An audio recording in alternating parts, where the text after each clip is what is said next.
Mi hijo creía que yo no me daba cuenta, que la niebla en mi mente era solo la vejez llamando a la puerta y no una sustancia extraña disuelta en mi agua de Jamaica.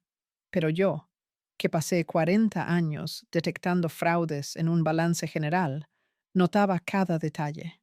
Cuando se alejó de la cocina, vacié la jarra en el fregadero, convirtiendo su traición en mi propia trampa. Lo que le sucedió después me dejó atónita. El vértigo me golpeó como un martillo, obligándome a arrodillarme sobre las frías baldosas de terracota de la cocina. Mis manos no buscaron mi estómago, sino mis sienes, mis dedos presionando la carne como si de alguna manera pudiera exprimir la confusión. El sudor perlaba mi frente a pesar del fresco de la tarde que se filtraba por los ventanales que daban al patio. «Mamá», la voz de Tadeo atravesó mis jadeos. «¿Qué pasa?». Intenté hablar, pero solo logré emitir un gemido ahogado. La confusión se retorcía en mi cabeza, como si algo vivo estuviera nublando mis pensamientos. Mi visión se volvió borrosa mientras luchaba por enfocar el rostro de mi hijo, que se cernía sobre mí. «Algo anda mal», conseguí susurrar finalmente. Siento como si mi mente se estuviera deshaciendo por dentro.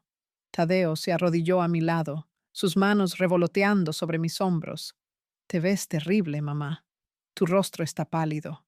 Su voz llevaba esa nota familiar de preocupación, pero algo más acechaba debajo, una impaciencia que me erizó la piel a pesar del malestar. Presionó la palma de su mano contra mi frente con una eficiencia practicada. «Estás ardiendo en fiebre». ¿Cuándo empezó esto? Hace como una hora, justo después del almuerzo. Me apoyé en la encimera de granito, tratando de enderezarme. «Los chilaquiles que te preparé». Sus ojos se abrieron con lo que parecía una genuina preocupación. Quizás el queso estaba malo. Deberías haber revisado la fecha. El suave murmullo de la fuente en el patio marcaba el ritmo mientras las campanas de la iglesia de Coyoacán daban las 6 con una precisión mecánica.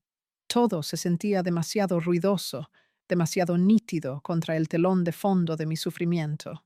Estudié el rostro de Tadeo mientras me ayudaba a ponerme de pie, buscando algo que no podía nombrar. «Déjame prepararte un té de tila, mamá», dijo, su sonrisa demasiado amplia en su rostro, algo suave para los nervios. «Gracias, mi cielo». Las palabras salieron automáticamente, entrenadas por décadas de maternidad. «Tú siempre me cuidas». «Claro, mamá». Esa extraña sonrisa nunca vaciló. «Es lo menos que puedo hacer».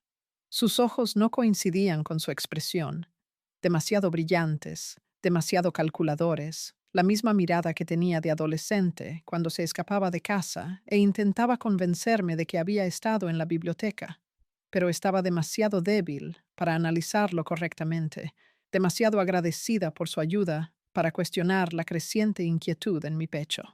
La luz del atardecer se filtraba por la ventana de la cocina, proyectando largas sombras sobre los mosaicos. Fotos familiares adornaban las paredes de estuco. La graduación de Tadeo, el día de mi boda con Miguel, las mañanas de Navidad de años pasados. Todos esos recuerdos se sentían distantes ahora, separados de este momento por una barrera invisible que no podía entender. «Creo que necesito recostarme», dije, con una mano aún presionada contra mi sien. «Buena idea». La voz de Tadeo sonó más aguda de lo normal. «Descansa mientras te preparo algo especial. Te sentirás mejor después de beberlo». Asentí, sin confiar en mi propia voz. Cada respiración requería un esfuerzo consciente, pero mientras me giraba hacia las escaleras, vi un atisbo del reflejo de Tadeo en el cristal de la ventana. Su sonrisa se había desvanecido en el momento en que pensó que no lo estaba mirando, reemplazada por una expresión fría y decidida. Mis años en la banca me susurraban advertencias que aún no podía descifrar. Después de 30 años analizando riesgos, había aprendido a confiar en mi análisis de las personas. Y en este momento, cada fibra de mi ser gritaba peligro. Pero este era mi hijo, el niño que solía trepar a mi regazo durante las tormentas. Me agarré al barandal de hierro forjado. Cada escalón hacia mi dormitorio se sentía como una montaña por escalar, mientras la voz de Tadeo resonaba detrás de mí con promesas de cuidado. Me derrumbé en el borde de mi cama, el colchón crujiendo bajo mi peso. La subida de esos 13 escalones había drenado la poca energía que quedaba en mi cuerpo dolorido. Fuera de la ventana de mi dormitorio, el crepúsculo pintaba la calle colonial con tonos ámbar y gris. Mi mirada se posó en la mesita de noche, donde la fotografía de Miguel me devolvía la sonrisa. 10 años desde que el cáncer se lo llevó, y yo todavía buscaba su loción de afeitar en momentos como estos. El frasco de vidrio se sentía suave y frío contra mis dedos, una conexión tangible con tiempos mejores. El dolor en mi cabeza estaba remitiendo, reemplazado por un tipo diferente de incomodidad. Algo en el comportamiento de Tadeo abajo me inquietaba, desencadenando recuerdos que había intentado enterrar. Tenía 16 años cuando todo empezó a desmoronarse.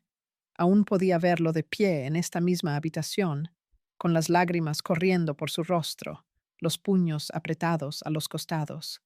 «¡Me odias!», había gritado, con la voz rota por el dolor. Papá nunca me habría impedido ir a esa fiesta. Había intentado consolarlo entonces, pero mis palabras salieron mal. Te estoy protegiendo. No entiendes lo peligroso que puede ser el mundo. Miguel habría sabido qué decir. Él siempre había sido el puente entre el espíritu impulsivo de Tadeo y mi disciplina metódica. Sin él, éramos dos personas rotas hablando idiomas diferentes. El recuerdo se trasladó a un año después. Tadeo, a los 17, vestido con ropa que mostraba demasiada piel, su cabello teñido con rebeldía adolescente. Todos los demás van, había argumentado, agarrando las llaves del coche que le había prohibido usar. No puedes tenerme encerrado para siempre. Mientras vivas bajo mi techo, había comenzado yo. Entonces quizás no viva aquí mucho más tiempo. La amenaza pendía entre nosotros como una cuchilla. Fiel a sus palabras, se había ido el día después de cumplir 18 años. Observé desde esta misma ventana cómo cargaba su coche con todo lo que le importaba. Sin abrazo de despedida, sin una mirada hacia atrás, solo el portazo de un coche y el sonido de los neumáticos sobre el empedrado. Durante 10 años, el contacto había sido mínimo.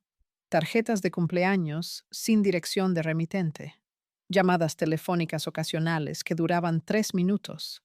Me había dicho a mí misma que era mejor así, que necesitaba espacio para crecer.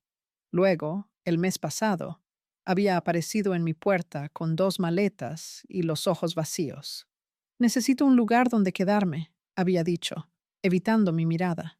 Solo temporalmente. Lo había acogido de nuevo sin hacer preguntas, desesperada por reconstruir lo que habíamos perdido. Quizás era la culpa lo que impulsaba mi generosidad, o quizás solo la soledad. Sea como sea, había estado esforzándome demasiado por recuperar el tiempo perdido. La casa se asentó a mi alrededor con sus familiares crujidos y suspiros. Abajo, podía oír a Tadeo moverse por la cocina, abriendo armarios y corriendo el agua. El sonido debería haber sido reconfortante, evidencia de vida en un hogar que había estado demasiado silencioso durante demasiado tiempo. En cambio, me llenaba de pavor. Me masajeé las sienes, tratando de disipar la creciente certeza de que algo andaba terriblemente mal. El mareo había sido repentino y severo, diferente a todo lo que había experimentado antes. Y la reacción de Tadeo. Mi teléfono vibró en la mesita de noche. Un mensaje de texto de un número desconocido. Checando cómo estás. Espero que te sientas mejor. T. Tadeo estaba abajo. ¿Por qué enviaría un mensaje de texto en lugar de simplemente subir a ver cómo estaba? Me quedé mirando el mensaje, la confusión mezclándose con los restos del malestar físico. Otro sonido de la cocina, algo de vidrio golpeando el suelo. Luego, silencio. ¿Todo bien ahí abajo?, grité. Bien, mamá. Su voz llevaba una alegría forzada. Solo se me cayó una cuchara, pero yo había oído vidrio, no metal. Toqué mi anillo de bodas, buscando consuelo en su peso familiar. Miguel solía decir que me preocupaba demasiado, que mi naturaleza suspicaz provenía de demasiados años analizando riesgos financieros. Quizás tenía razón. Quizás estaba viendo amenazas donde no existían. Pero mientras yacía allí escuchando los movimientos de mi hijo abajo, no podía quitarme la sensación de que el verdadero Tadeo, mi Tadeo, en realidad nunca había vuelto a casa. La voz de Tadeo subió desde la cocina, sacándome del pasado y devolviéndome a un presente incierto. Me levanté de la cama a la fuerza y me dirigí hacia las escaleras, la voz de Tadeo haciéndose más clara con cada escalón que bajaba. El barandal de hierro forjado se sentía sólido bajo mi palma, anclándome a la realidad mientras descendía hacia lo que fuera que me esperaba abajo. Mamá, el té está listo. Baja. Ya voy, mi cielo. Mi pequeño despacho, no la cocina, brillaba con la cálida luz de un candelabro. El aroma a papel antiguo y cuero llenaba el aire. Me detuve en el umbral, observando la escena. Tadeo estaba de espaldas a mí, inclinado sobre mi escritorio de caoba. Sus hombros se movían con movimientos rápidos y deliberados. Algo en su postura, una tensión antinatural, hizo sonar las alarmas en mi mente de banquera, entrenada para detectar anomalías.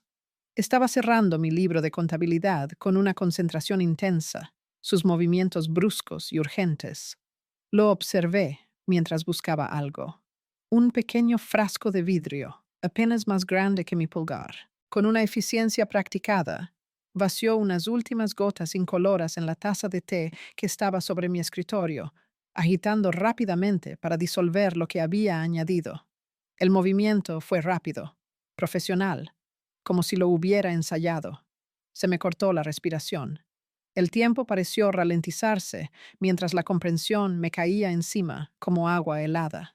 Mi propio hijo estaba drogando mi bebida, manipulando mi mente. Cada instinto maternal me gritaba que lo confrontara, que exigiera explicaciones, que lo agarrara por los hombros y le hiciera entrar en razón. Pero 3 décadas de análisis de riesgos anularon la emoción. Permanecí congelada en el umbral, viendo a mi hijo convertirse en un extraño. Tadeo se enderezó, limpiándose las manos en un pañuelo. Guardó el frasco en el bolsillo de sus jeans y se giró a medias hacia mí. Casi listo, dijo, su voz artificialmente alegre, solo dejando que se enfríe un poco. Forcé a mis pies a moverse, entrando en el despacho como si no hubiera visto nada. Huele delicioso. De verdad que me cuidas. Hice este té de tila especialmente para ti. Señaló la taza con una sonrisa que nunca llegó a sus ojos. Debería ayudarte con los nervios. La taza, la que contenía la droga, estaba colocada exactamente donde suelo poner mi bebida, en mi lugar habitual en el escritorio. Conocía mis hábitos. Había planeado esto hasta el más mínimo detalle. Voy a buscar un poco de miel de la alacena, dijo Tadeo, dándose la vuelta. Esa era mi oportunidad. En el momento en que desapareció por el pasillo, me moví con la eficiencia silenciosa que me había mantenido a flote en las juntas directivas más hostiles. 3 pasos rápidos hasta el escritorio. No intercambié las tazas. En su lugar, tomé el pequeño frasco que había dejado por descuido junto al libro de contabilidad. Lo guardé en el bolsillo de mi bata y volví a mi posición original. Todo el intercambio tomó menos de 10 segundos. Tadeo apareció con un frasco de miel de agave, todavía con esa sonrisa forzada. Momento perfecto. Todo está listo. Llevó la taza a la pequeña mesa de centro frente a mi sillón. Observé cómo se sentaba frente a mí, completamente inconsciente de que su plan ya no era un secreto. ¿Qué tal está?, preguntó mientras levantaba la taza hacia mis labios. Perfecto. Justo lo que necesitaba. Apenas rocé el borde con mis labios, fingiendo un sorbo. El té estaba bueno. Siempre había sido bueno preparando infusiones cuando se esforzaba. Tadeo tomó un sorbo de su propia taza de café y estudié su rostro en busca de cualquier señal de reconocimiento. Nada. Continuó bebiendo con aparente disfrute, mirándome de vez en cuando con lo que parecía ser expectación. Pasaron los minutos en un silencio intenso, roto solo por el tic-tac del reloj de pared. Me encontré observando cada movimiento que hacía, esperando el momento en que la comprensión llegara. ¿Cuánto tiempo tardaría la droga en hacer efecto? ¿Qué había usado? Parece que ya tienes mejor color, observó, limpiándose los labios con una servilleta. El brillo está volviendo a tus ojos. Sí, mucho mejor. Logré mantener mi voz firme a pesar del caos en mi mente. Gracias por cuidarme también. La ironía de esas palabras se sentía como ácido en mi garganta. Mi hijo, mi propia carne y sangre, acababa de intentar drogarme y estaba sentado frente a mí, charlando mientras esperaba que la droga hiciera su trabajo. Probablemente debería descansar un poco ahora, dije, levantándome de la silla. Dejar que esto haga efecto. Por supuesto. Tadeo también se puso de pie, empezando a recoger las tazas. Yo limpiaré aquí abajo. Noté que evitaba mirar directamente mi taza, ahora casi llena. Sentía algo ya. Había una reacción tardía. Buenas noches, mi cielo. Buenas noches, mamá. Dulces sueños. El cariñoso apelativo se sintió como un cuchillo entre mis costillas. Subí las escaleras de nuevo. Pero esta vez mis piernas temblaban, no por la enfermedad, sino por el terrible conocimiento de lo que mi hijo había intentado hacer. Las escaleras de madera crujieron bajo mi peso mientras subía a mi dormitorio, cada paso más pesado que el anterior, llevando la terrible carga de lo que había presenciado. Mis manos temblaban mientras cerraba la puerta detrás de mí. El simple acto de girar la cerradura proporcionaba un consuelo mínimo. Dormir era imposible. Cada vez que cerraba los ojos, veía las manos de Tadeo añadiendo esas gotas a mi té. Mi propio hijo, el niño al que le enseñé a balancear su primera cuenta de cheques, ayudé con sus proyectos de la escuela, vi graduarse con honores, había intentado incapacitarme. Paseé por la habitación como un animal enjaulado, de la ventana a la puerta y de vuelta. El reloj digital en mi mesita de noche se burlaba de mí con su progresión constante. 21:47, 21:48, 21:49. El tiempo avanzaba a rastras mientras mi mente corría en círculos. ¿Qué había puesto en ese té? ¿Algún sedante? ¿Drogas recetadas? Las preguntas se multiplicaban más rápido de lo que podía procesarlas. ¿De dónde sacaría un joven de 28 años una droga así? ¿Cuánto tiempo llevaba planeando esto? Cerca de la medianoche, revisé las cerraduras de las puertas, luego las ventanas, y luego recorrí la casa, verificando cada posible punto de entrada. Los hábitos de banquera son difíciles de erradicar, y en este momento me sentía como si estuviera auditando la adquisición más hostil de mi vida. Las fotos en mi tocador parecían diferentes ahora, cargadas de un nuevo significado. Allí estaba Tadeo, a los 16, sosteniendo un premio de matemáticas, con una sonrisa orgullosa. Había estado planeando mi ruina incluso entonces. ¿En qué momento mi pequeño había decidido que su madre necesitaba ser declarada incompetente? Saqué mi testamento de la caja fuerte, estudiando la información de los beneficiarios a la luz de la lámpara. Todo iba para él. La casa, mi fondo de pensiones, un seguro de vida por valor de varios millones de pesos. Motivo más que suficiente para alguien lo bastante desesperado. Pero, ¿por qué desesperado? ¿Qué había cambiado desde que había regresado a casa el mes pasado? Había sido reservado sobre su vida, claro, pero yo lo había atribuido a la vergüenza por sus fracasos. Ahora me preguntaba si algo más oscuro lo estaba impulsando. Mi teléfono vibró. Un mensaje de un número desconocido. Espero que te sientas mejor esta noche. T. Estaba enviándome mensajes desde abajo. O había salido de la casa. Me acerqué a la ventana que daba a la entrada. Su coche estaba vacío bajo la pálida luz de la luna, pero una luz aún brillaba desde las ventanas de la cocina de abajo. Otro recuerdo afloró, enseñándole a hacer su primera hoja de cálculo cuando tenía 12 años. Miguel había estado en el hospital para unas pruebas, y Tadeo quería sorprender a su padre con un presupuesto familiar perfectamente balanceado cuando volviera a casa. Habíamos estado en ese mismo despacho, yo guiando sus pequeñas manos mientras introducía los números. El ingrediente secreto es la honestidad, mamá, había dicho con la seria sabiduría de la infancia.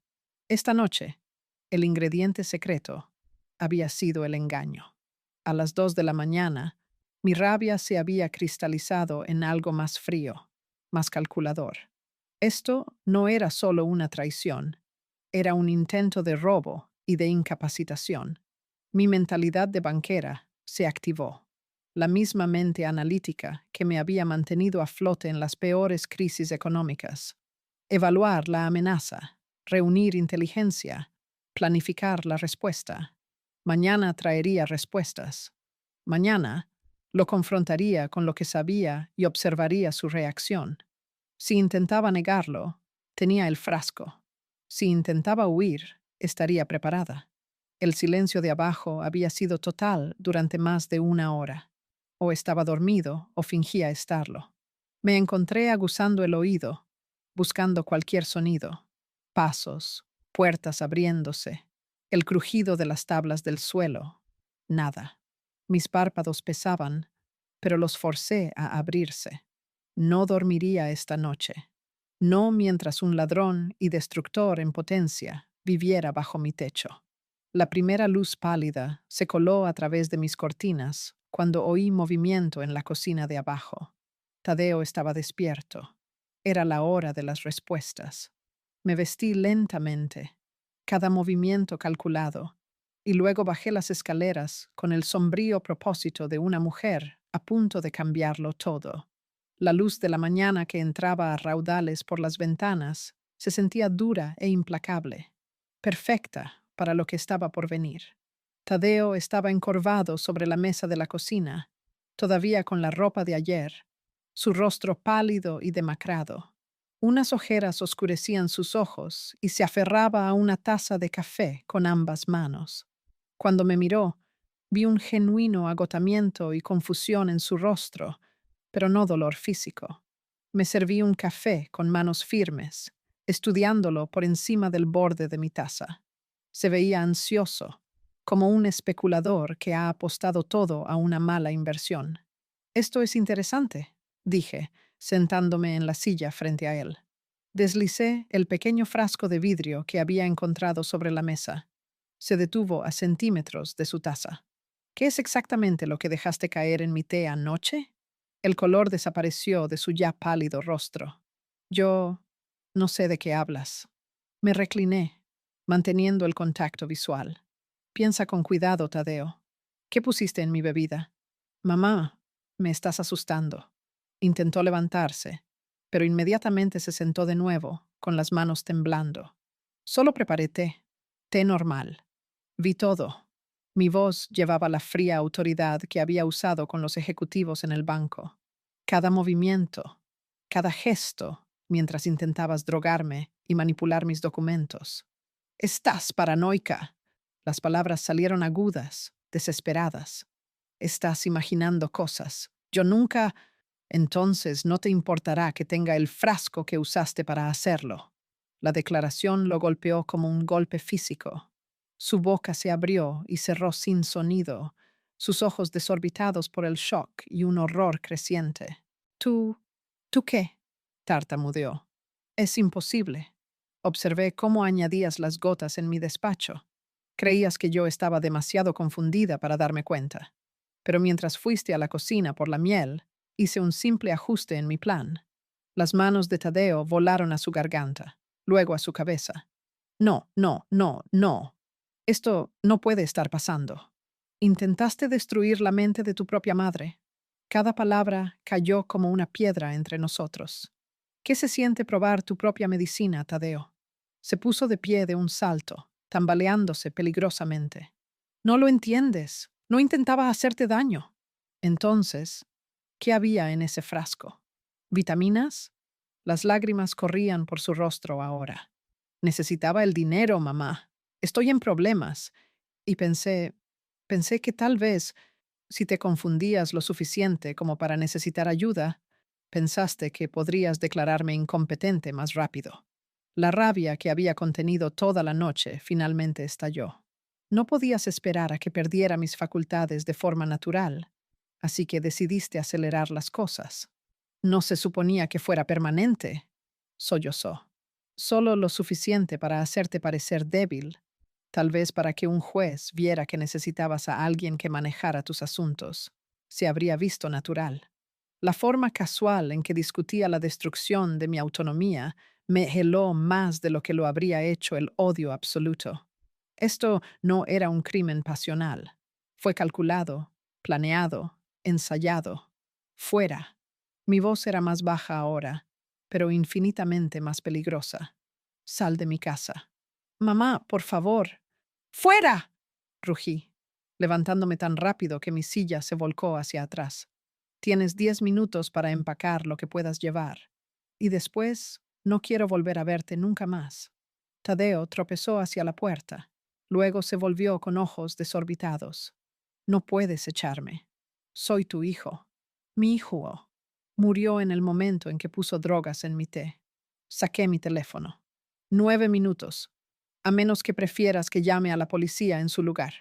Corrió entonces, sus pasos retumbando escaleras arriba. Podía oír cajones cerrándose de golpe, objetos siendo arrojados en bolsas.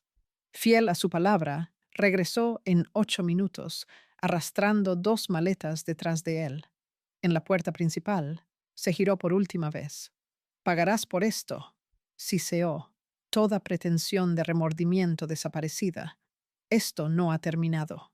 El portazo de la puerta principal resonó por toda la casa, dejándome sola con el terrible silencio y el conocimiento de que mi hijo había elegido su camino.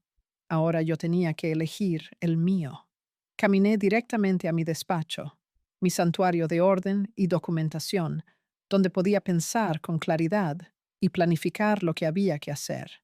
El olor familiar a cuero y papeles antiguos normalmente me calmaba, pero hoy nada podía aliviar la tormenta que se desataba en mi pecho. Metódicamente, saqué un bloc de notas legal amarillo y comencé a documentar todo lo que podía recordar. Marcas de tiempo, citas exactas, evidencia física. 21:47 HRs. Observo a ti añadiendo sustancia líquida a la taza de té, escribí. Sustancia incolora se disuelve rápidamente al agitar. Recipiente. Pequeño frasco de vidrio de aproximadamente 5 centímetros de alto. Mi mente de auditora tomó el control, organizando el caos en puntos de datos manejables. ¿Qué había usado? ¿Dónde lo había conseguido? Y lo más importante, ¿quién más estaba involucrado? Tadeo no era lo suficientemente listo para planear esto solo. Era Isabela. Tenía que ser ella. Tomé mi teléfono y marqué el número de Emilio Vargas. Emilio había sido nuestro abogado de familia durante 15 años, desde el diagnóstico de cáncer de Miguel. Si alguien podía ayudarme a navegar esta pesadilla, era él. Emilio, soy Juana. Necesito tu ayuda inmediatamente. Juana, buenos días. Suenas alterada. ¿Qué ocurre? Mi hijo intentó drogarme anoche. Las palabras se sentían surreales mientras las pronunciaba. Tengo pruebas. Necesitamos hablar hoy. Una larga pausa. Juana, esa es una acusación muy seria. ¿Estás absolutamente segura? Lo vi hacerlo. Tengo el frasco que usó. ¿Puedes recibirme esta tarde? Por supuesto, en mi oficina a las 2. Perfecto. Y Emilio, necesitamos discutir el cambio de mi testamento inmediatamente. Después de colgar, saqué mis documentos financieros, estados de cuenta, carteras de inversión, pólizas de seguro, todo lo que Tadeo habría heredado. Solo la casa valía millones, sin contar mis ahorros de jubilación y el seguro de vida. La ironía no se me escapó. Había trabajado toda mi vida para construir algo para mi hijo, y él había intentado destruir mi mente por ello. Mi siguiente llamada fue al banco. Habla Juana Morales, número de cuenta 4471. Necesito revisar todos los permisos de acceso a la cuenta y las designaciones de beneficiarios. Por supuesto, señora Morales. ¿Hay alguna preocupación específica? Necesito remover a alguien inmediatamente. Mientras trabajaba en el papeleo, surgieron fragmentos de memoria. Las constantes preguntas de Tadeo sobre mis finanzas durante el último mes, su interés en mi horario de medicinas, la forma en que había insistido en prepararme bebidas últimamente, algo que nunca antes había hecho. ¿Cuánto tiempo llevaba planeando esto? ¿Y quién le había metido la idea en la cabeza? Pensé en sus llamadas telefónicas secretas, en la forma en que desaparecía durante horas sin explicación. Tenía que haber alguien más moviendo los hilos. El reloj del pasillo dio el mediodía. Tenía 2 horas antes de mi reunión con Emilio, 2 horas para armar la mayor parte del rompecabezas posible. Abrí mi portátil y comencé a investigar drogas que coincidieran con lo que había observado. Líquido incoloro, disolución rápida, efectos retardados que causan confusión. Las posibilidades apuntaban a medicamentos recetados. Mi teléfono vibró con un mensaje de un número desconocido. Cometiste un error. Sabemos dónde vives. La amenaza era clara e inmediata. Quienquiera que estuviera detrás de esto no había terminado. Sabían del plan fallido, lo que significaba que Tadeo ya los había contactado. Hice una captura de pantalla del mensaje y la agregué a mi creciente archivo de pruebas. Era hora de llamar a los refuerzos. Marqué la línea de no emergencia de la policía. Habla Juana Morales de la calle X. Necesito reportar una amenaza y un posible intento de agresión. Podemos tener un oficial allí dentro de 1 hora, señora. Pasé el tiempo restante asegurando la casa. Cerraduras nuevas en las puertas, sistema de seguridad activado, cortinas cerradas. Si querían escalar esta situación, yo estaría preparada. Cerré el cajón del archivo con un clic sólido. Mis planes estaban en marcha. Afuera, oí el crujido de los neumáticos sobre el empedrado. Era Tadeo. Había vuelto, y esta vez no vendría solo. El chirrido de los frenos en mi entrada me sacó de mis documentos. A través de la ventana, vi a Tadeo bajar de su coche, con la fuerza de alguien listo para la guerra. Su rostro estaba congestionado por la ira y se movía con los pasos bruscos y agresivos de alguien que había estado acumulando rabia durante horas. Y junto a él, saliendo del asiento del copiloto, una mujer. Era elegante, vestida con ropa cara, pero se movía con la depredadora confianza de un tiburón. Isabela. Permanecí sentada en mi sillón de cuero, con las manos cruzadas en el regazo, observándolos subir por el sendero del jardín. No llamaron a la puerta. Tadeo, en un ataque de furia, la embistió. La nueva cerradura aguantó, pero el marco de madera se astilló con un crujido seco. Señora Morales, dijo Isabela mientras entraban. Su voz era suave como la seda, pero afilada como el acero. Tadeo se quedó detrás de ella, jadeando. Su hijo me dice que ha habido un malentendido. Estamos aquí para aclararlo. Creo que estoy viva, respondí con calma, lo cual, aparentemente, los decepciona. Isabela avanzó hacia mi sala de estar, sus movimientos agudos y amenazantes. Dejémonos de juegos. Esta casa debería ser de Tadeo. Usted se lo debe, después de todo. No le debo nada. Mi voz se mantuvo nivelada a pesar de la rabia que crecía en mi pecho. Intentó drogarme para robarme. Te abandoné porque eras imposible, gritó Tadeo desde atrás. Fría, controladora, siempre juzgando. Tuve que irme. Tú elegiste irte, respondí, sin apartar la vista de Isabela. Y ahora has elegido intentar incapacitarme por dinero. No puedes probar nada, dijo Tadeo, su voz quebrada por la desesperación. Es tu palabra contra la mía. ¿Quién le va a creer a una vieja banquera paranoica por encima de su propio hijo? Saqué mi teléfono y les mostré la captura de pantalla del mensaje de amenaza. Tus amigos no son muy listos a la hora de cubrir sus huellas. El color desapareció del rostro de Tadeo. Isabela ni se inmutó. Ese no era mío. No, dije. Pero era sobre ti. Hay alguien más involucrado en esto, ¿verdad? Alguien que te convenció de que destruir a tu madre era la solución a tus problemas. Los ojos de Tadeo se desviaron hacia Isabela, luego de vuelta a mí. No sé de qué estás hablando. Salgan de mi casa ahora antes de que llame a la policía, dije, poniéndome de pie lentamente, mostrando toda mi altura. Tienen 30 segundos para irse voluntariamente, o llamaré al 911. Tadeo retrocedió hacia la puerta, pero los ojos de Isabela ardían de furia. Bien, siseó, pero la próxima vez que volvamos, no será para hablar, y te arrepentirás de esto. No habrá una próxima vez. Aléjense o aténganse a las consecuencias. ¿Qué consecuencias? Se burló Isabela. ¿Qué vas a hacer, vieja? Estás sola. No tienes a nadie. Tengo la ley de mi lado y pruebas de todo lo que han hecho. Isabela vaciló en el umbral, su rostro contorsionado por la rabia y el miedo. No entiendes con quién estás tratando. Hay gente que necesita este dinero, gente que no se alejará solo porque tuviste suerte una vez. Entonces pueden explicárselo a la policía cuando presente mi denuncia mañana. No te atreverías. Pruébame. Por un momento, nos miramos fijamente a través de los escombros de nuestra destruida relación. Luego Isabela se giró y caminó con paso decidido hacia su coche, con Tadeo siguiéndola como una sombra. «Esto no ha terminado», gritó por encima del hombro. «Pagarás por humillarme así». El motor rugió y salieron de la entrada con fuerza suficiente para dejar marcas de goma en el empedrado. Vi sus luces traseras desaparecer en la oscuridad de la noche, pero sus palabras resonaron en mi mente.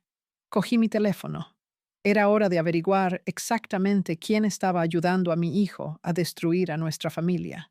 Marqué el número que Emilio me había dado años atrás para casos que requerían una investigación discreta. Marcela Solis, Investigaciones Privadas. Señorita Solis, soy Juana Morales. Emilio Vargas me ha remitido. Necesito ayuda inmediata con una situación familiar que involucra un intento de fraude e incapacitación. Puedo estar en su ubicación en una hora, señora Morales. ¿Se trata de mi hijo? Sí, y de quien quiera que lo esté manipulando. Marcela llegó exactamente 60 minutos después. Era una mujer delgada, de ojos agudos, de unos 50 años, que se movía con la tranquila confianza de alguien acostumbrado a descubrir secretos. Le mostré las pruebas que había recopilado, la foto del frasco, la página falsificada del libro de contabilidad, los mensajes de texto amenazantes. Su hijo ha estado viendo a Isabela Flores durante 3 meses, dijo después de revisar mi información inicial. Nunca he oído ese nombre. ¿Quién es? Una estafadora de poca monta que ascendió. Fraude, robo de identidad, estafas inmobiliarias. Se especializa en apuntar a personas con activos inmobiliarios a través de familiares vulnerables. Marcela sacó una tableta y me mostró una foto policial. ¿Le resulta familiar? El rostro era delgado y depredador, con ojos fríos y una sonrisa artificial. La mujer que acababa de estar en mi sala. Acaba de salir de mi casa. Ha sido cuidadosa de mantenerse alejada, pero ha estado instruyendo a su hijo extensamente. ¿Instruyéndolo para hacer qué? Para incapacitarla, heredar sus bienes, venderlo todo rápidamente y desaparecer con el dinero. Marcela deslizó el dedo por la pantalla. Tengo informes de vigilancia.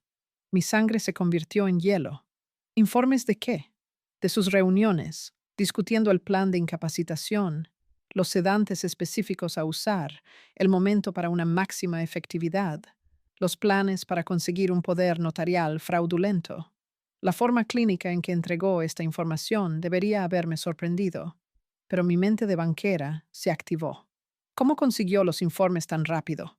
Su hijo no es muy consciente de la seguridad. Tampoco lo es Flores. Se han estado reuniendo en el mismo café en Polanco durante semanas, sentados cerca de las ventanas, hablando abiertamente. Me mostró fotos de Tadeo y de la mujer que ahora reconocía como Isabela. El equipo de vigilancia básico capturó la mayoría de sus sesiones de planificación. Mi propio hijo. Luché por procesar el alcance de la traición. ¿Cómo pudo caer en las redes de alguien así? Flores es buena en lo que hace. Identifica a personas vulnerables, resentidas con su familia, con problemas financieros, y les ofrece todo lo que creen que quieren. Su hijo era la presa perfecta. Marcela pasó la siguiente hora guiándome a través de un completo dossier. Isabela Flores, de 32 años, había sido arrestada 4 veces por fraude. Su patrón habitual consiste en seducir o hacerse amiga de herederos con potencial de propiedad, convencerlos de manipular o robar a sus familiares y luego desaparecer con las ganancias. Lo ha hecho antes, 3 veces que podemos probar. 2 casos resultaron en robo, uno en agresión. Este es su primer intento de incapacitación que conocemos. ¿Qué pasó con sus víctimas anteriores? Ruina financiera, cargos criminales. Una mujer todavía está en prisión por malversar fondos del fideicomiso de su anciana madre. El peso de las pruebas era abrumador. Registros telefónicos que mostraban docenas de llamadas entre Tadeo e Isabela. Documentos financieros que revelaban las crecientes deudas de ella y su desesperada necesidad de dinero rápido. Consultas con agentes inmobiliarios en las que discutían la venta de mi casa inmediatamente después de obtener el control. Hay más, dijo Marcela, abriendo otro archivo. Ya han estado en contacto con un comprador. Venta en efectivo, sin inspecciones, cierre rápido. Tenían todo el plan trazado. Miré las fotos de mi hijo y su cómplice, sus cabezas juntas sobre tazas de café, planeando mi ruina con la naturalidad de gente discutiendo planes de fin de semana. La traición fue completa y calculada. ¿Y la droga? ¿De dónde la sacaron? Isabela tiene conexiones, y no solo en el mercado negro farmacéutico. El sedante era de grado médico puro, caro y difícil de rastrear, pero cometieron un error. Varios. Y el más importante, te subestimaron. Marcela cerró su tableta y me miró directamente. Señora Morales, esta gente es peligrosa. El plan fallido los ha vuelto desesperados. Saben que usted está al tanto de la conspiración y no se alejarán de tanto dinero. ¿Qué recomienda? Involucrar a la policía de inmediato. Tenemos pruebas suficientes para acusarlos de conspiración para cometer fraude y otros delitos graves. Y si desaparecen antes de que puedan ser arrestados, usted permanecerá en peligro. Isabela Flores tiene un historial de escalar la situación cuando sus planes fallan. Pensé en las amenazas de Tadeo e Isabela, su promesa de volver con ayuda. ¿Cuánto tiempo pasaría antes de que lo intentaran de nuevo? Días, no semanas. Probablemente antes. Cerré la gruesa carpeta de pruebas. La traición de mi hijo, ahora documentada en blanco y negro. Mañana me aseguraría de que nunca más pudiera hacerle daño a nadie de la forma en que había intentado hacérmelo a mí. El tráfico del centro no pudo frenar mi determinación mientras llevaba las pruebas de la traición de mi hijo hacia el despacho de Emilio, en el corazón del Paseo de la Reforma, lista para asegurar que la justicia prevaleciera. La carpeta de Manila se sentía más pesada que su peso real, cargada con la prueba del intento de mi propio hijo de robarme la cordura por dinero. La oficina de Emilio ocupaba el piso 15 de un edificio histórico con vistas al Ángel de la Independencia. Había estado aquí antes durante la enfermedad de Miguel, manejando directivas médicas y planificación patrimonial en tiempos más felices.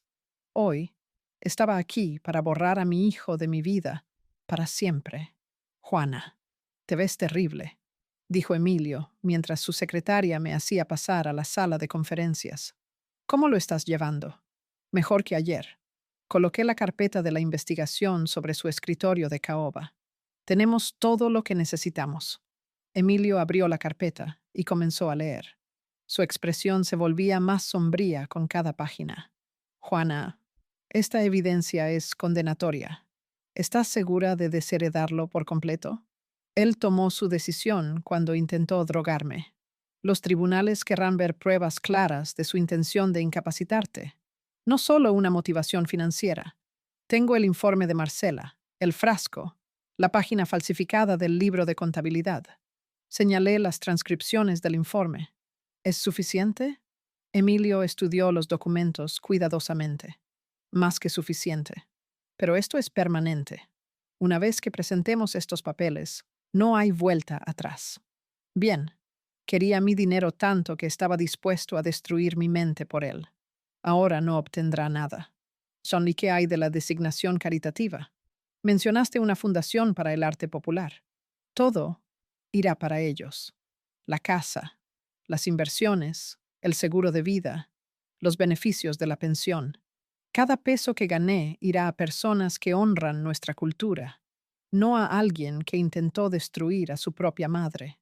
Emilio sacó formularios legales y comenzó a redactar. Esto llevará varias horas para completarse correctamente. Necesitamos asegurarnos de que cada posible impugnación sea anticipada y bloqueada. ¿Y la casa? ¿Quieres medidas de seguridad adicionales? Cambia todas las cerraduras.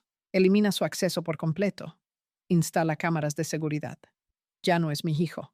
El lenguaje legal se sentía frío y final mientras Emilio leía cada cláusula en voz alta. Revocación completa del testamento anterior. Eliminación de Tadeo Morales de todas las designaciones de beneficiario. Transferencia del poder notarial a Emilio Vargas. Directivas médicas que excluyen a Tadeo de cualquier decisión sobre mi atención médica. Hay una cosa más, dijo Emilio, levantando la vista de sus papeles. Dada la evidencia de una conspiración criminal, recomiendo encarecidamente involucrar a las autoridades de inmediato. La investigadora sugirió lo mismo. Juana, estas personas intentaron incapacitarte. No van a aceptar simplemente ser eliminados de una herencia multimillonaria. Escalarán. Estoy preparada para eso. ¿Lo estás? Esta Isabela Flores tiene un historial de violencia cuando sus planes fallan. El informe de Marcela menciona planes de contingencia si la manipulación no funcionaba. Pensé en el mensaje de texto amenazante, la promesa de Tadeo de volver con ayuda. ¿Qué tipo de planes de contingencia? Allanamiento de morada, agresión, hacer que tu muerte parezca un accidente.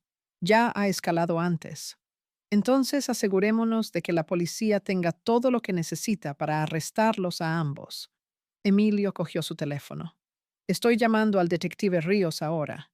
Se encarga de delitos financieros y tiene experiencia en casos de fraude familiar. Hazlo. Mientras Emilio organizaba la reunión con la policía, yo firmaba documento tras documento. Cada firma se sentía como cortar otro cordón que una vez me había conectado con mi hijo. La ironía no se me escapó. Estaba usando mi testamento para declararlo muerto para mí. El detective puede reunirse con nosotros aquí a las 3, anunció Emilio.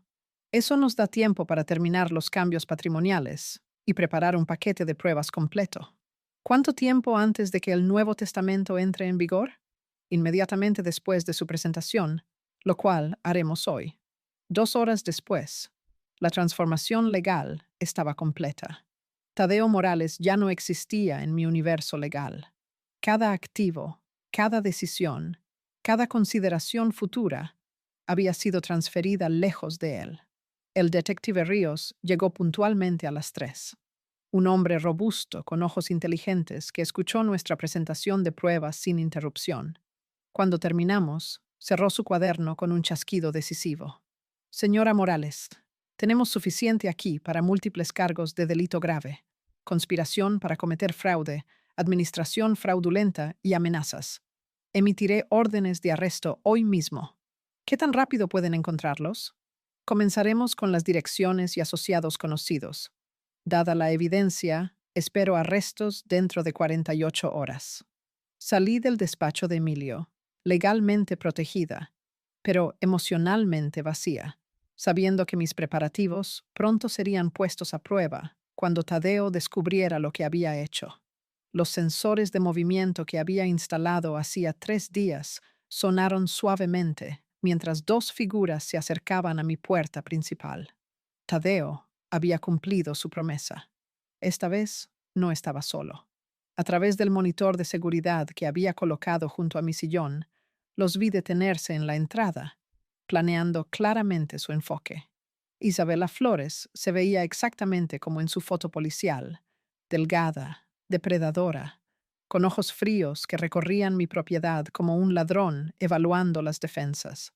Llevaba ropa cara que no ocultaba del todo la tensión en sus hombros. Tadeo estaba a su lado, su rostro duro por la determinación y una ira apenas controlada. Permanecí sentada en mi sillón de cuero, con las manos cruzadas tranquilamente en mi regazo. Las cámaras ocultas estaban grabando. El botón de emergencia estaba al alcance de la mano. 5 días de preparación habían llevado a este momento. No llamaron a la puerta. Isabela probó la manija, luego retrocedió y Tadeo simplemente la pateó para abrirla. La nueva cerradura aguantó, pero el marco de la puerta se astilló con un agudo crujido que resonó en toda mi casa. Señora Morales, dijo Isabela mientras entraban sin ser invitados, necesitamos tener una conversación. Entonces deberían haber pedido una cita, respondí sin moverme de mi silla. Tadeo apareció primero en la entrada de mi sala de estar, con los ojos brillantes por la fiebre o la desesperación. Mamá, esta es Isabela. Estamos aquí para hacer esto simple. Isabela lo siguió, llenando el marco de la puerta con una amenaza calculada. Llevaba un maletín de cuero en una mano y proyectaba el tipo de confianza casual que proviene de intimidar a objetivos más fáciles. Firme estos papeles, dijo, colocando el maletín en mi mesa de centro, con una fuerza deliberada. Transfiera la casa y nadie saldrá herido. ¿Y si me niego? La risa de Tadeo tenía un filo amargo. Entonces encontraremos otra manera de conseguir lo que es mío, tal como lo intentamos antes. Estudié a Isabela mientras abría el maletín y sacaba documentos de aspecto oficial. Su hijo merece esta herencia. No haga esto más difícil de lo necesario. ¿Herencia? Mantuve mi voz nivelada. ¿Se refieren al dinero que planean robar después de incapacitarme? Eso fue un malentendido, dijo Isabela suavemente. Solo una pequeña medicina para ayudarla a sentirse más cooperativa. Desafortunadamente, Tadeo confundió las dosis. No puedes probar nada, vieja, espetó Tadeo, paseándose detrás de Isabela como un animal enjaulado. De hecho, puedo probarlo todo. Hice un gesto hacia las esquinas del techo, donde pequeñas cámaras grababan cada una de nuestras palabras. Estoy grabando toda esta conversación. La sonrisa confiada de Isabela vaciló. Sus ojos se lanzaron a los lugares que había indicado, detectando las lentes casi invisibles. Esas grabaciones no serán admisibles en un tribunal sin consentimiento. La ley en México permite grabar conversaciones en una residencia privada si eres parte de ella y es para proteger tu seguridad, dije con calma. Ya he dado mi consentimiento. Vieja lista, siseó Isabela, su pulida fachada resquebrajándose, pero no lo suficientemente lista como para mantener la boca cerrada. Se acercó más, usando su altura para cernirse sobre mi sillón. Va a firmar estos papeles, transferir la casa a su querido hijo y olvidar que esta conversación tuvo lugar. ¿O qué? ¿O a las viejas testarudas que viven solas les ocurren accidentes? Tadeo se unió a ella, ambos ahora al alcance de la mano. Mamá, solo firma los papeles. Te dejaremos en paz después de eso. ¿Lo harás? ¿Como me dejaste en paz después de drogar mi té?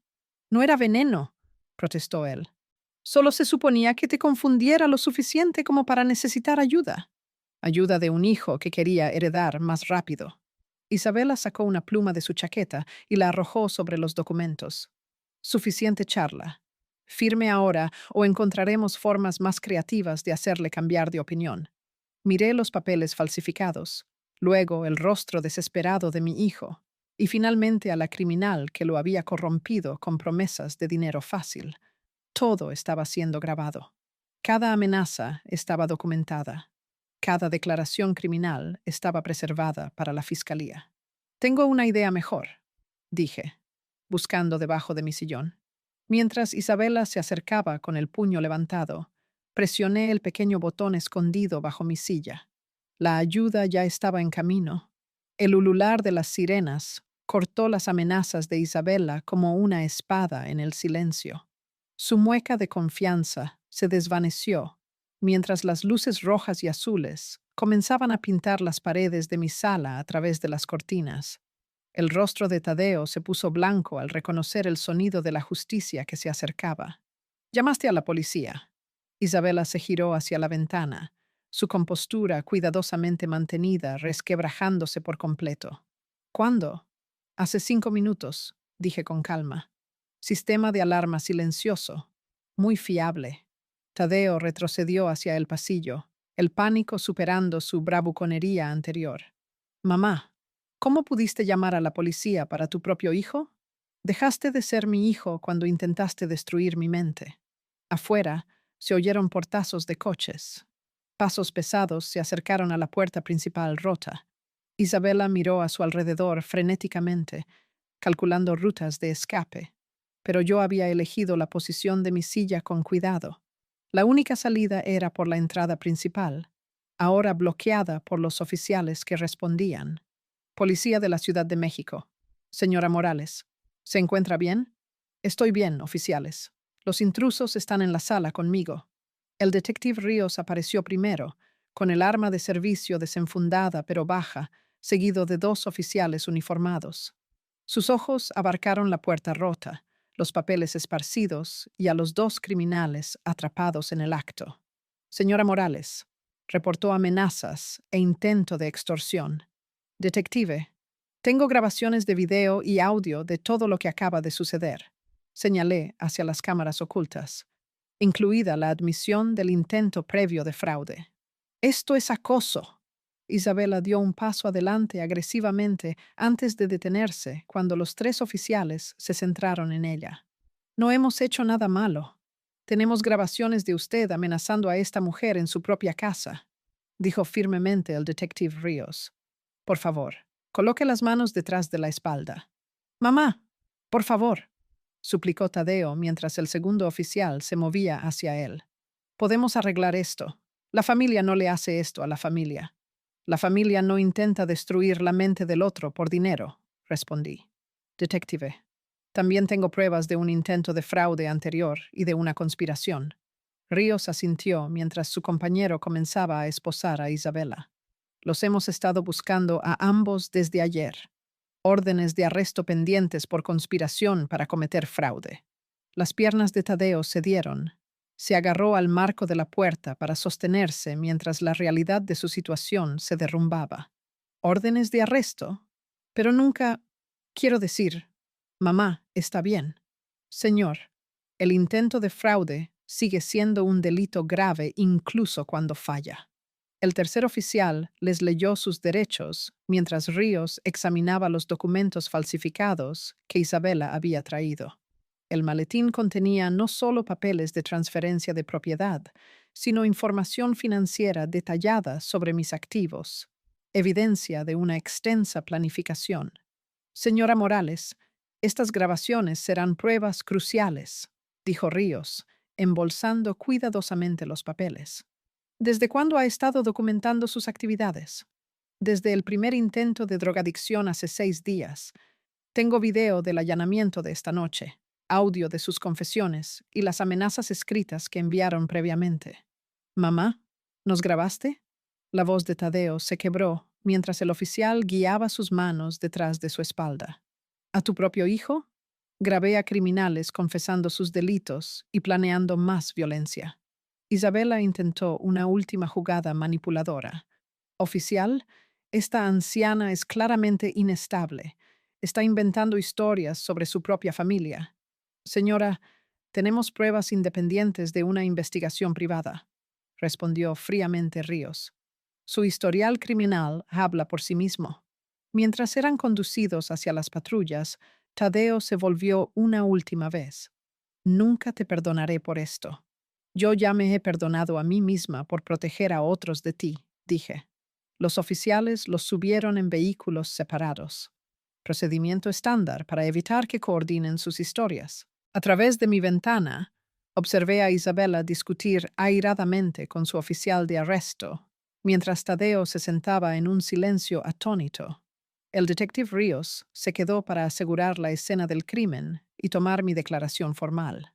Señora Morales, este nivel de preparación de pruebas es impresionante. Fui auditora 30 años. Sé cómo preparar un caso para una adquisición hostil. Bueno, su preparación acaba de terminar 2 carreras criminales. Ambos se enfrentarán a una pena de prisión significativa. Mientras las patrullas se alejaban con las luces parpadeando, sentí un extraño vacío instalarse en la casa. La amenaza se había ido, pero también la última conexión con la familia que una vez tuve. Las luces traseras rojas desaparecieron en la oscuridad, llevando a mi hijo y su conspiradora hacia la justicia que se habían ganado.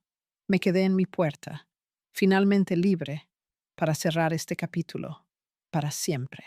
3 semanas después, me senté en el estrado de los testigos de un juzgado de la Ciudad de México. Mi testimonio, el último clavo en el ataúd de la conspiración criminal de mi hijo. La sala del tribunal se sentía estéril e impersonal, el escenario perfecto para terminar una relación que se había convertido en nada más que un proceso legal. La jueza revisó las pruebas una última vez antes de emitir su veredicto. Las grabaciones, la investigación del detective, el análisis toxicológico del frasco, la documentación de la investigadora privada. Todo pintaba un cuadro claro de intento de fraude, premeditado y extorsión. Los acusados son declarados culpables de todos los cargos, anunció. Tadeo estaba sentado en la mesa de los acusados, mirando sus manos. Había envejecido años en las 3 semanas desde su arresto. Isabela mantenía su postura desafiante, pero su caro traje no podía ocultar la derrota en sus hombros. Señora Morales, dijo el fiscal durante la fase de sentencia, ¿cómo se siente con respecto a la condena de su hijo? Miré directamente a Tadeo mientras respondía. A veces la justicia requiere decisiones difíciles. Elijo proteger a futuras víctimas por encima de proteger a alguien que intentó destruirme. La jueza sentenció a Tadeo a 6 años en prisión estatal. Isabela recibió 10 años debido a su historial criminal y su papel como cerebro de la conspiración. Mientras los oficiales se los llevaban, Tadeo se volvió hacia mí por última vez. Nunca te perdonaré por esto. Yo ya me he perdonado a mí misma por proteger a otros de ti, respondí. El mazo cayó y 28 años de maternidad terminaron oficialmente. Emilio caminó conmigo hasta las escalinatas del juzgado, donde Marcela Solis esperaba con su informe final. La investigadora había identificado a otras 2 víctimas ancianas de los esquemas anteriores de Isabela, proporcionando un cierre a familias que se habían preguntado por transferencias de dinero sospechosas. Su testimonio ayudó a condenar a una depredadora en serie, dijo Marcela, estrechando mi mano. ¿Qué sigue ahora?, preguntó Emilio. Ahora empiezo de nuevo. La casa de Coyoacán se vendió en 2 semanas a una familia joven con niños que la llenarían de risas en lugar de engaños. Me quedé solo con objetos personales y las fotografías de Miguel, donando todo lo demás a una fundación que apoya a artesanos mexicanos. Mi nuevo hogar estaba en una hermosa villa en San Miguel de Allende, rodeada de otros jubilados, artistas, escritores y profesionales que entendían el valor del honor y la lealtad. El clima era cálido, los vecinos eran genuinos y nadie intentaba drogar mi té. Me ofrecí como voluntaria en una organización local de microcréditos, ayudando a mujeres emprendedoras a navegar las dificultades financieras. Mi experiencia con Tadeo, por dolorosa que fuera, proporcionó una visión valiosa para aconsejar a otras personas que enfrentaban traiciones similares. La señora Elena, de la casa de al lado, me traía pan dulce todos los martes. Don Carlos, de enfrente, y yo jugábamos al ajedrez todos los jueves por la noche. Estas personas eligieron ser parte de mi vida, lo que hacía que su amistad fuera más valiosa que las relaciones de sangre basadas en la obligación. 6 meses después de mudarme, recibí una carta de Tadeo. Había encontrado la religión en la cárcel y quería disculparse, pidiendo otra oportunidad para ser mi hijo. La leí una vez, y luego la archivé con los otros documentos legales de su caso. Algunos puentes, una vez quemados, deben permanecer así. Emilio llamaba de vez en cuando para ver cómo me adaptaba. La fundación había utilizado mi donación para financiar un nuevo programa de prevención del fraude financiero contra los ancianos. Salvaste más vidas que solo la tuya, me dijo durante nuestra última conversación. Ese era el punto. Mientras observaba el atardecer rosado sobre la parroquia desde mi nueva terraza, rodeada de amigos que valoraban la honestidad por encima de los lazos de sangre, supe que había tomado la decisión correcta. A veces, la familia que eliges es más fuerte que la familia en la que naces. Mi teléfono sonó. Era don Carlos, llamando para el partido de ajedrez de mañana. Respondí con una sonrisa, lista para disfrutar de una tarde con gente que nunca intentaría manipular mi mente. La pesadilla había terminado. La vida real podía finalmente comenzar.